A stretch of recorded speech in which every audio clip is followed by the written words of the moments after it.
Hey there, it's Karenology. This level of audacity is off the charts. You have to hear this. The beam of my flashlight cut through the darkness like a blade, and there she was, Karen, crouched beside my fuel tanks with a goddamn industrial pump humming in the night air. Her red hair caught the light as she looked up, not startled, not embarrassed, but defiant as hell.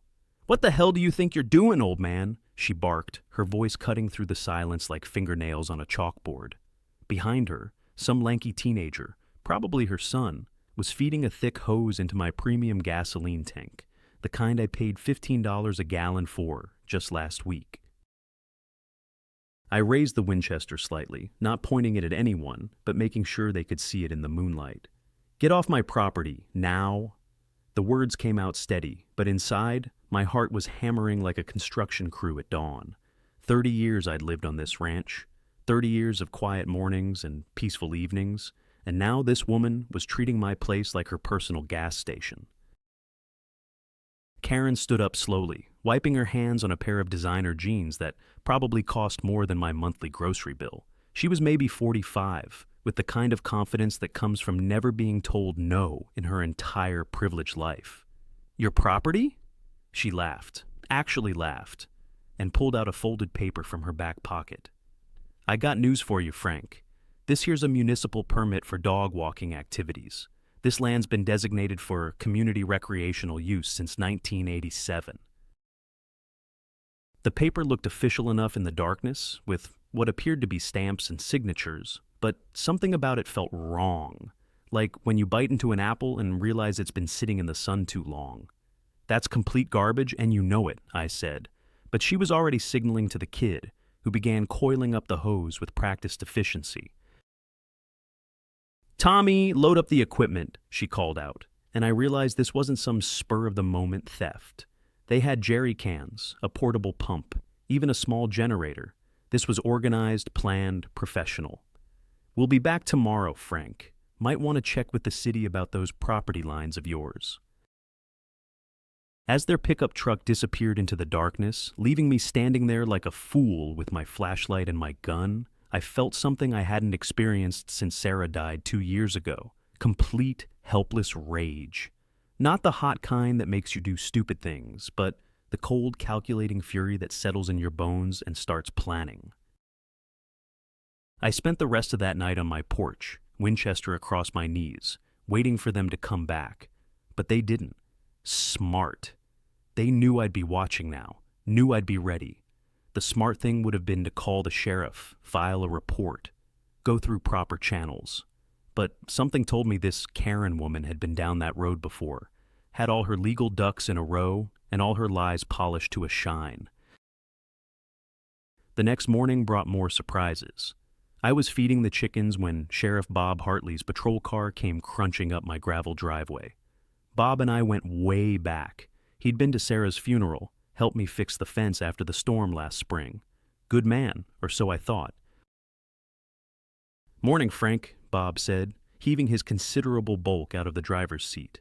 He'd put on weight since becoming sheriff, and his uniform strained against his belly like sausage casing. "Got a complaint about you threatening some folks with a firearm last night." I set down the feed bucket and looked him square in the eye. "Folks who were stealing my gasoline in the middle of the night, you mean?" Bob's expression shifted, and I caught something there I didn't like, a flicker of discomfort, like he'd rather be anywhere else having any other conversation. "Now, Frank, I know you've been going through a rough patch since Sarah passed, but you can't go waving guns at people, even if you think they're doing something wrong." "Think?" The word came out sharper than I intended. "Bob, they had pumps and hoses. They were siphoning gas out of my tanks. What part of that sounds like thinking to you?" He pulled out a small notebook, the kind cops use to look official when they're buying time to figure out what to say. "According to the complaint, you threatened a woman and her son who were exercising their legal right to use designated recreational space." There it was again, that municipal permit nonsense. "What recreational space? This is my ranch, Bob. You know that. Hell, you helped me move Sarah's piano into the house 3 years ago." "Look, Frank," Bob said, and his voice took on that tone people use when they're trying to calm down a crazy person. I'm not saying anyone's right or wrong here, but maybe you should check with the city about those property boundaries. Things change, paperwork gets updated. Sometimes what we think we own isn't exactly what we own.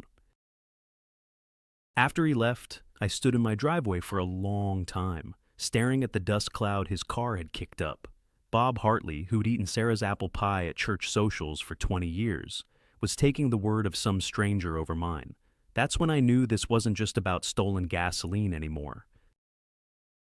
I spent the afternoon in town, starting at the city clerk's office. The woman behind the counter, maybe 25, with purple streaks in her hair and enough piercings to set off a metal detector, looked at me like I was something that had crawled out from under a rock when I asked about my property records. "Sir, I can't just hand out property information to anyone who walks in here," she said, not looking up from her computer screen. "You'll need to file a formal request and pay the processing fee." "I'm asking about my own property.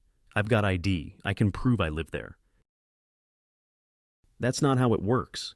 She finally looked at me, and I saw the same expression Bob had worn, like she knew something I didn't, like there was a joke and I wasn't in on it. Besides, there's already an active inquiry on that property. Someone else requested those records just yesterday. Karen had to be. Somehow, this woman was staying one step ahead of me, setting up her chess pieces while I was still trying to figure out what game we were playing. That evening, as the sun painted the sky the color of old blood, I sat on my porch and tried to make sense of it all. The ranch had been in my family for 3 generations. My grandfather had bought this land back when it was nothing but scrub brush and rattlesnakes. My father had built the house I was sitting in, board by board, nail by nail, and now some red-headed woman with a fake permit was claiming rights to my property. The sound of vehicles on the road made me look up. 3 trucks this time, headlights cutting through the dusk like searchlights. Karen's pickup in the lead, followed by 2 others I didn't recognize. They pulled up right to my fence line, bold as brass, and started unloading equipment. I grabbed my flashlight and walked down to meet them, my boots crunching on the gravel. Karen was there, all right, but she'd brought reinforcements, 5 or 6 people I'd never seen before, all of them moving with the kind of purpose that comes from having done this before. "Evening, Frank," Karen called out cheerfully, like we were old friends meeting at a barbecue. "Hope you don't mind, but we're conducting a community education session tonight, teaching folks about local wildlife and conservation." "At 9 o'clock at night?" "Best time to observe nocturnal species," said a man I'd never seen before, a thin guy in his 50s wearing what looked like an expensive outdoor gear catalog's idea of camping clothes. "I'm Dr. Mitchell, local environmental specialist." Environmental specialist, right? And I was the King of England, but they had their story worked out, their roles memorized, their performance polished. As I watched them set up folding chairs and unpack what looked like legitimate scientific equipment, I realized I was dealing with something bigger than simple theft. These people were pros. Dr. Mitchell turned out to be the kind of man who could make a lie sound like gospel truth. He had charts, clipboards, even a fancy digital camera with a telephoto lens that probably cost more than my truck. As his research team spread out across my property like they owned the place, he launched into what sounded like a perfectly legitimate environmental survey. "You see, Mr. Franklin," he said, adjusting wire-rimmed glasses that caught the light from their portable flood lamps, "this area has been identified as a critical habitat corridor for several endangered species. We're conducting a comprehensive impact assessment to determine the environmental implications of private fuel storage in sensitive ecosystems." The words rolled off his tongue smooth as honey, and I had to admit, if I didn't know these people were crooks, I might have bought it myself. Karen stood beside him nodding seriously, playing the role of concerned citizen to perfection. She'd even changed clothes since this afternoon, trading her designer jeans for khaki pants and hiking boots that looked like they'd never seen a day's worth of real hiking. "That's fascinating, Doc," I said, keeping my voice level. "Mind if I ask who's funding this research?" Something flickered in his eyes. just for a second, before the professional smile snapped back into place. Grant funding through the Environmental Protection Agency, in partnership with local municipal authorities. All perfectly legitimate, I assure you. While he talked, Karen's people worked with military efficiency. They'd set up their equipment in a rough circle around my fuel tanks, and I noticed they'd positioned themselves so that anyone approaching from the house would be backlit by their flood lamps. Smart. Made it hard for me to see exactly what they were doing in the shadows between the lights. The concern, Dr. Mitchell continued, consulting his clipboard like a doctor delivering bad news, is that unregulated fuel storage may be contaminating the groundwater. We'll need to take samples, run some tests. Shouldn't take more than a few weeks. A few weeks, long enough to drain every drop of gasoline I had stored, plus whatever else they could pump out of the ground. And if I refuse to let you conduct this survey? Karen stepped forward, her face the picture of environmental righteousness.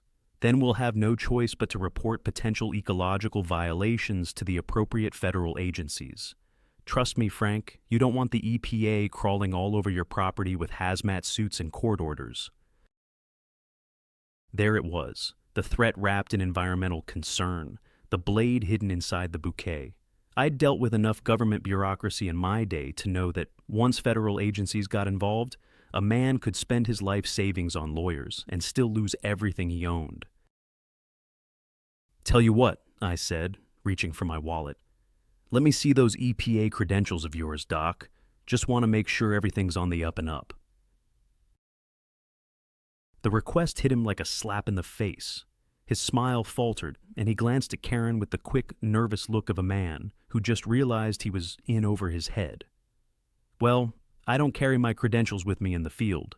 Security protocols, you understand, but I can have them sent to you through proper channels. How about business cards then? EPA contact information? Something official I can verify? Now Karen stepped in, her voice taking on an edge that cut through the night air like a rusty knife. What's with the third degree, Frank? You got something to hide out here? Some reason you don't want environmental professionals examining your property? She was good, I had to give her that, turning my reasonable request for identification into suspicious behavior, making me look like the one with something to hide. The rest of her team had stopped their research and were watching our conversation with a kind of attention that suggested they had rehearsed this scene before. That's when I noticed something that made my blood run cold. One of Karen's people, a young woman with short blonde hair, was operating what looked like a sophisticated pump system connected to my fuel tanks. Not the crude siphon setup from last night, but professional-grade equipment that could drain my entire reserve in under an hour. Interesting research technique, I said, pointing at the pump. Didn't know the EPA recommended removing fuel samples by the gallon. Dr. Mitchell followed my gaze, and his face went pale in the floodlights. The blonde woman froze like a deer in headlights, her hand still on the pump controls. For a moment, nobody spoke, and the only sound was the low hum of their equipment and the distant call of a night bird. Karen recovered first, because of course she did. Fuel sample collection requires significant volume for proper analysis. We need enough material to run comprehensive contamination tests at multiple laboratories. How much is significant volume exactly? That would depend on the initial findings, Dr. Mitchell said, but his voice had lost its confident tone. He was sweating now, despite the cool evening air, and kept glancing at the tree line like he expected federal agents to come bursting out of the woods. I pulled out my phone and held it up where they could all see it. Well then, I'm sure you won't mind if I record this conversation for my own records. Just want to make sure I document everything properly for when the real EPA shows up. That did it. The blonde woman stepped back from the pump like it had caught fire. Dr. Mitchell started gathering his papers with hands that shook slightly in the harsh light.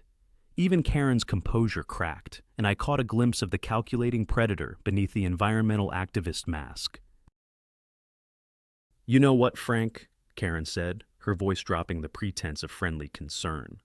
Maybe we should continue this survey tomorrow night, when you've had time to think about the consequences of obstructing federal environmental research. What consequences? I repeated. That sounds like a threat. Just friendly advice from one neighbor to another.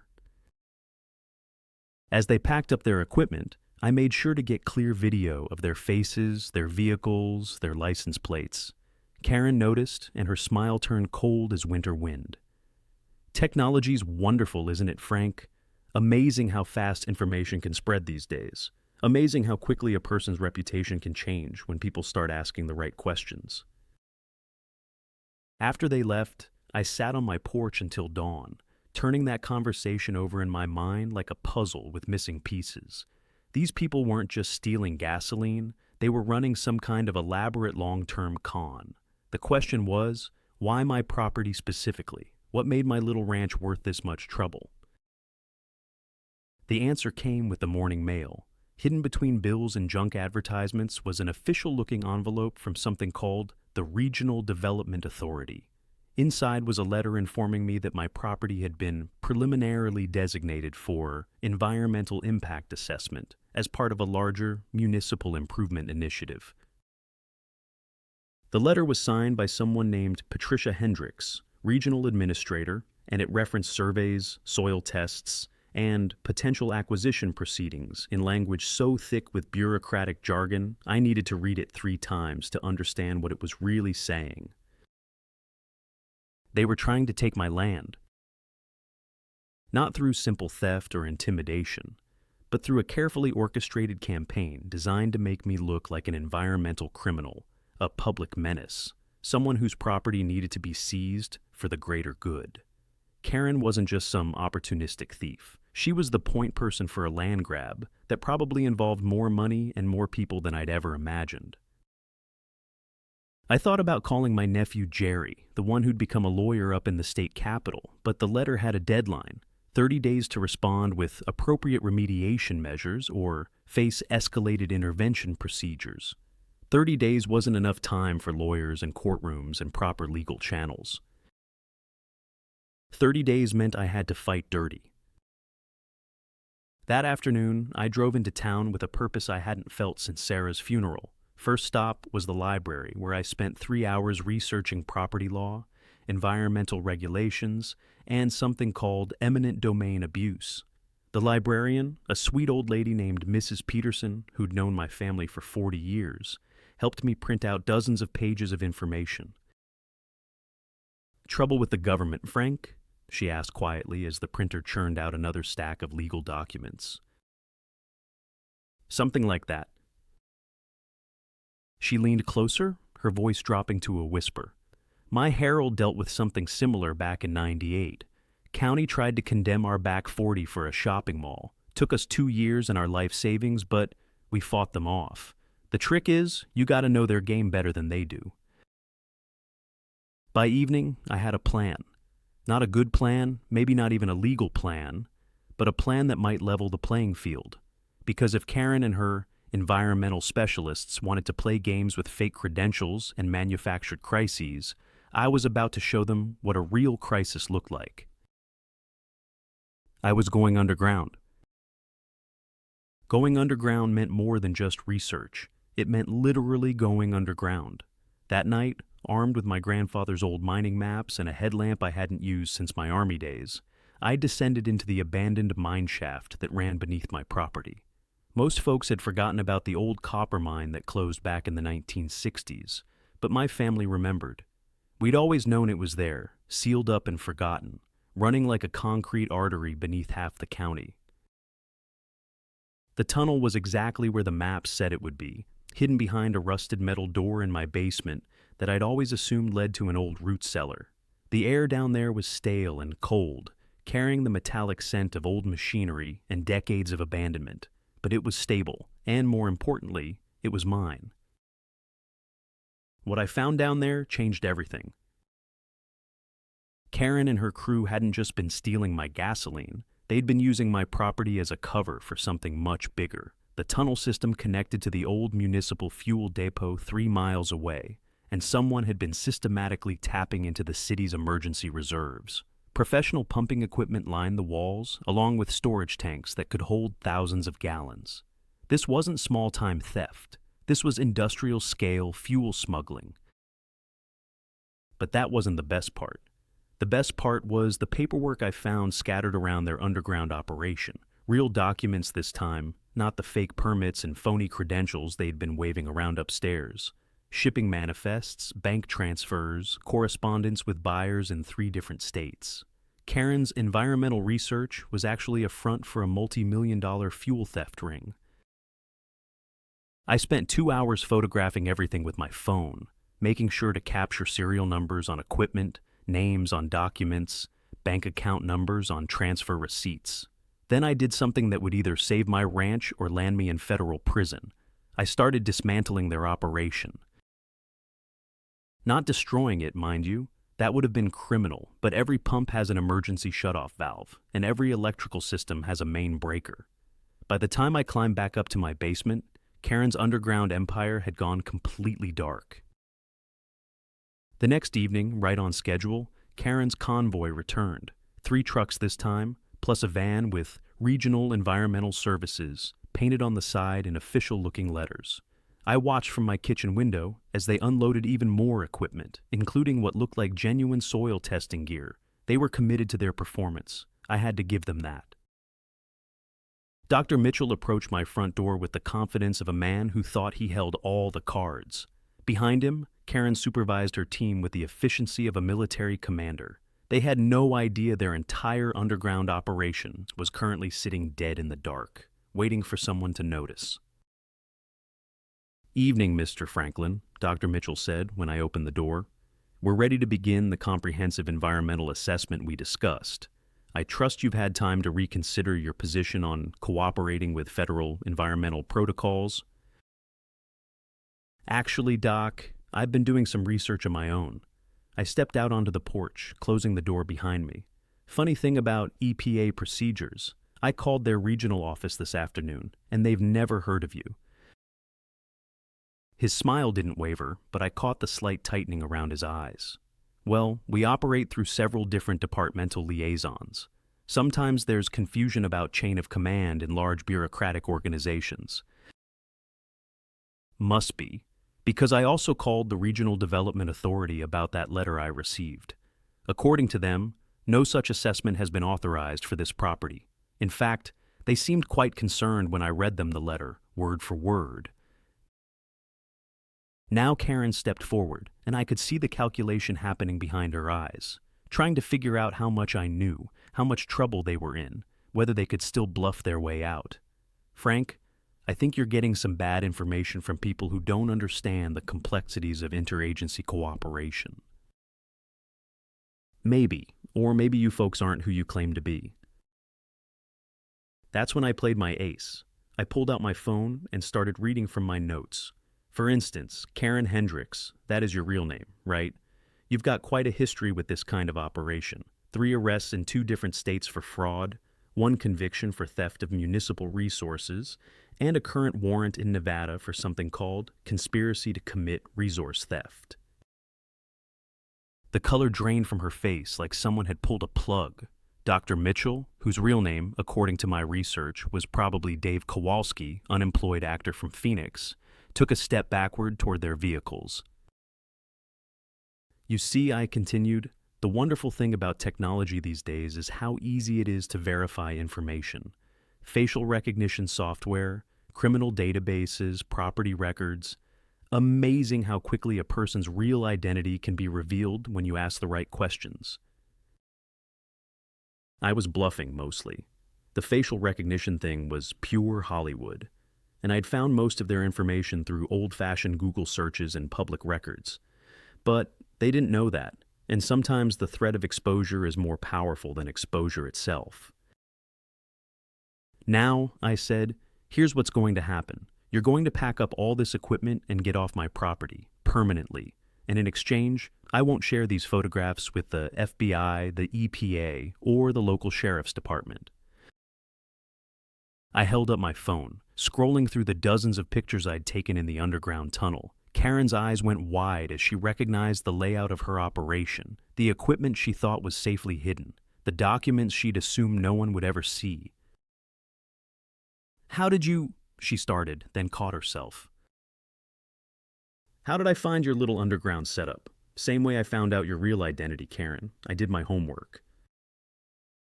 For a long moment, nobody spoke. The only sound was the distant hum of their generators and the whisper of wind through the oak trees my grandfather had planted 70 years ago. Karen's team stood frozen, waiting for orders from a leader who just realized she was completely outmaneuvered. "You can't prove anything," Karen said finally, but her voice had lost all its authority. She sounded like what she really was, a tired criminal who'd run out of options. "Don't need to prove anything in court," I replied. "Just need to make a few phone calls. FBI takes fuel theft pretty seriously these days, especially when it involves municipal resources. Homeland Security gets real interested in underground tunnel systems that connect to government facilities. And the IRS gets downright excited about unreported income from multi-state criminal enterprises." That last part wasn't a bluff. Among the documents I'd photographed were bank records showing deposits that would make a tax auditor's eyes light up like Christmas morning.